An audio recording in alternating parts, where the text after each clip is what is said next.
Hi, Shalom Aleichem, everybody. Yerushalmi Shkolim tells us that the Torah was written, Eish Shachora al Gabe Eish Levana, black fire on white fire. What exactly does this mean and how do these differ? Rav Kook explains that the Eish Shachora, the black fire, represents the actual letters of the Torah. And what surrounds the letters of the Torah is the parchment, and that is the Eish Levana. The Eish Shachor, the black fire, represents the details, the particulars, the act and the actual performance of the Torah itself, of the mitzvah itself. The Eish Levana represents what surrounds the Shachora. What surrounds the mitzvah itself is the passion, the desire, the excitement, your personal connection to the mitzvah itself. Eish Shachora is putting on tefillin. Eish Shachora is eating some matzah, making kiddush on Friday night, and the Eish Levana is the excitement, the personal touch that we have with that, the impact that that mitzvah has on our lives, and how it enhances us as a Jew. Rav Kook shares two proofs. We're just going to give one to this notion itself. Rav Kook says, Amar Yehuda Marav, Kol os she'ein gvil mukaf la me'arba ruchoseha, any single letter in the Torah that is not on all four sides surrounded by white, by the parchment, is psula, is a puzzle. Every single letter in the Torah needs both elements. You need the letter itself, and it must be surrounded by the white fire. It must be surrounded by the cloth on all sides. Otherwise, the Sefer Torah itself is puzzle. The Medrash says in the beginning of our parsha, Vayikra el Moshe. Hashem called out to Moshe. The Aleph of Vayikra is an Aleph Ze'ira. And everyone is troubled. Why exactly? What does this Aleph represent? Why is it smaller? Based on what we just said from Rav Kook, we could suggest the following.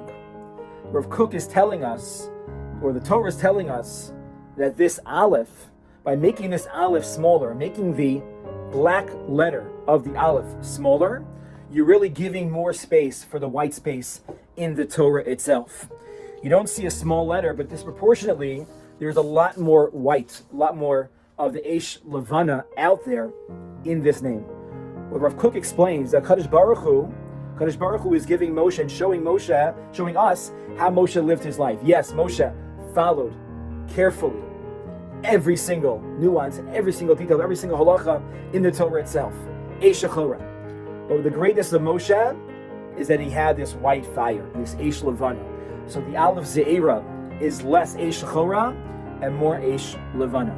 Sometimes in our lives, we get caught up in all of the details, which are very, very important and invaluable. We must keep all of the details of all the halachas, 39 halachas of Shabbos. We must keep everything, not a question. But we get caught up in the nitty-gritty in the forest, and we get stuck in the woods, and we don't see the big picture itself. And that's really what the Torah is telling us over here. Haman, in his indictment of Klal Yisrael, tells Achashverosh, Yeshna am echad mefuzar mefurad mibein ha'amim. Yeshna, Chazal say the deeper message that Haman was expressing to Achashverosh was that we were yeshenim min mitzvos. It wasn't that we were not performing the mitzvos. It wasn't that we weren't doing them. They were failing in our performance of the mitzvos itself. No, we were tired. We were sleeping when we were doing them. All the mitzvos, everything. We were waking up in the morning. We were going to Shacharis.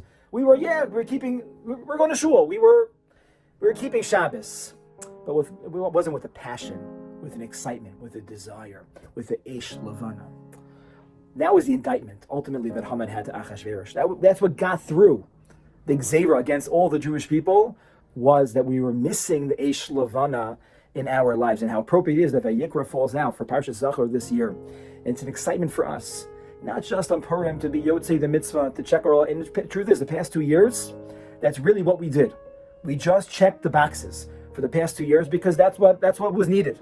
We gave the Mishlach Manos in a limited way. We gave our Matanos Lavyonim in a limited way. We heard the Megillah, and we ran right home. And most of us had Seudos just on our own. This year, we have to tap into the Eish Levana.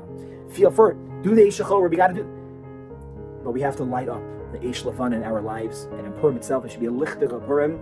It should be an exciting, inspiring Purim that should last us for many, many more months. Wish everyone a great day and a Freilich Purim.